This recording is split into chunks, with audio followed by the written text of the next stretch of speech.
Hi guys, today is 161 days of our house build. Welcome to our channel, Kevin and Stella's Philippine Life.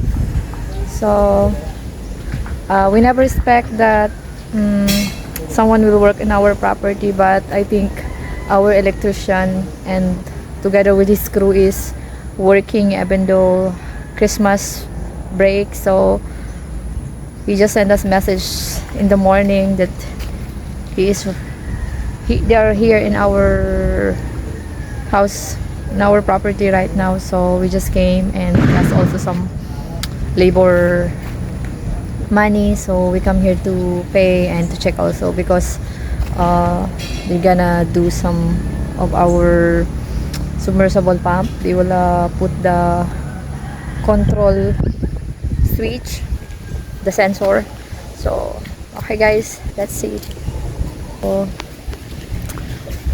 this is our house. They put all the sand, so because it's raining so hard, continuing raining with the wind, so my brother decided to put all the sand on sacks.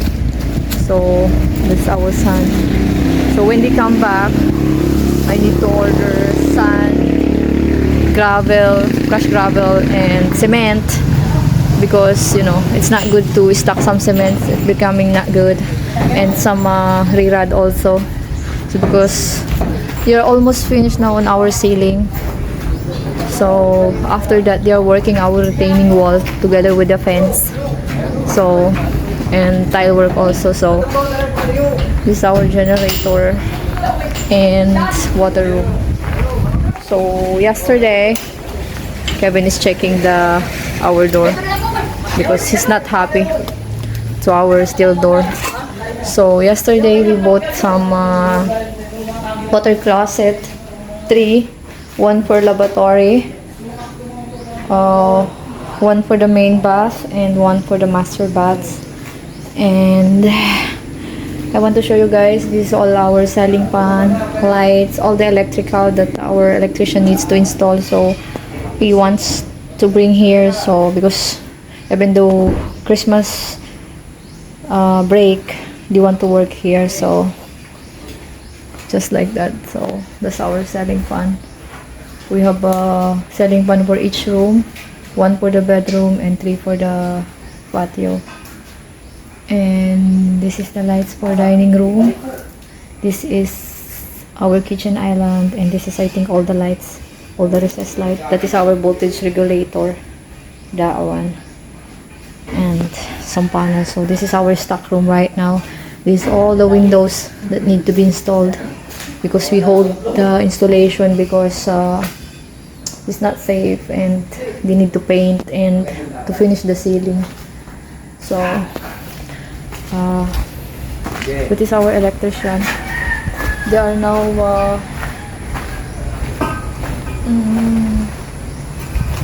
removing the pump because they need to put the control switch. Don't put it in the dirt. Babe, what you're going to put there? What's that? What you're going to put? The sensor? Oh, a water sensor. So Okay. if the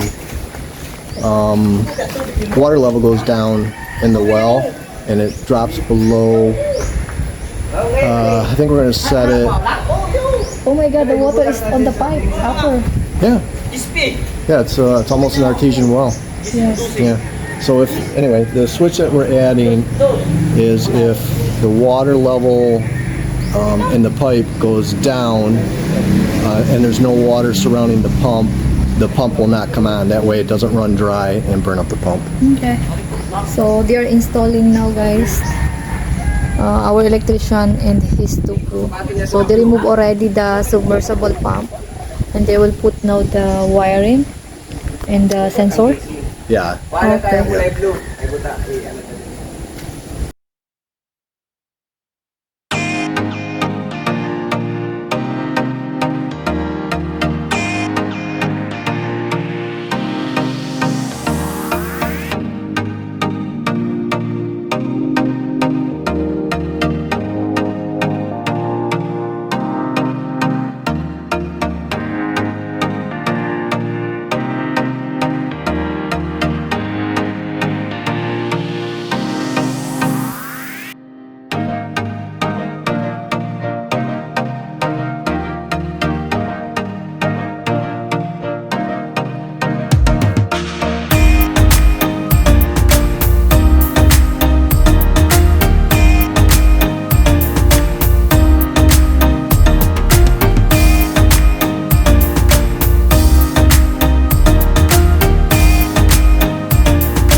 our living room. So they installed already all some only of the recessed lights here in the living room. On the kitchen is still nothing, but in the hallway they install also. So I think after they finish that submersible pump, after they put the sensor there, all the electrical that they need, they will continue this to make hole and install all the recessed lights, because you know we want also to finish everything, because almost our ceiling is done. So we're putting all this master closet, master bathroom, and this room is already done, all the lights.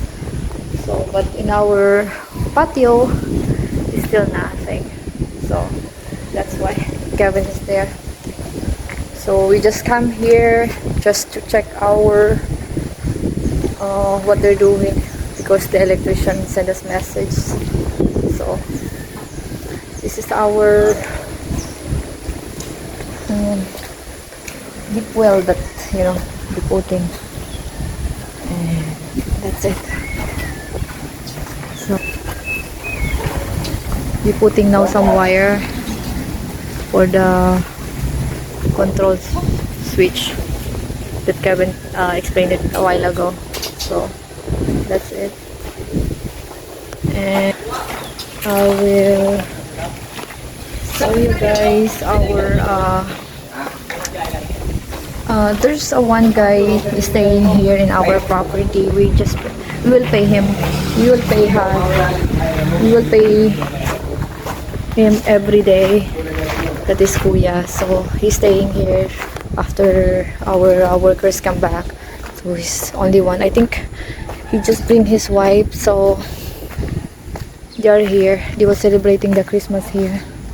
And that is our pipe. They already remove it. Then there's a lot of things we need to do. So this is our guy. This is our barracks right now that we need to clean. Hi po! Morning! No, it's afternoon, I think. So this is, we need to tear down this one, I think, because our transformer, that's our transformer, so all the piping will be going to this area. So I found a cat, and there's a lot of things to arrange and fix it. So hopefully February we can move in, but I know we have still a lot to do outside. We still not decide what we're going to do outside the design, but we just talk about. But right now that is not our focus, because we want to move in, finish the house inside first, then we will think about it later. It's not easy to build, by the way, and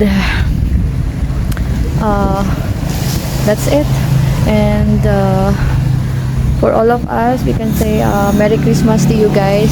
Thank you for your like, comments, share, and subscribe to our channel. We appreciate it, and thank you for watching our video always. So we appreciate it that everyone is enjoying it. So that's it. So this is our update for today. So maybe after Christmas or on January, after our workers resume, so that's the one we can update you guys. Thank you so much for everything. Have a blessed Christmas, have a safe Christmas and the New Year, and God bless to you guys. Thank you so much.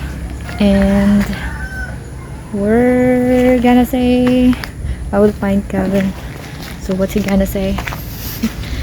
And so he's busy there checking all what they're doing.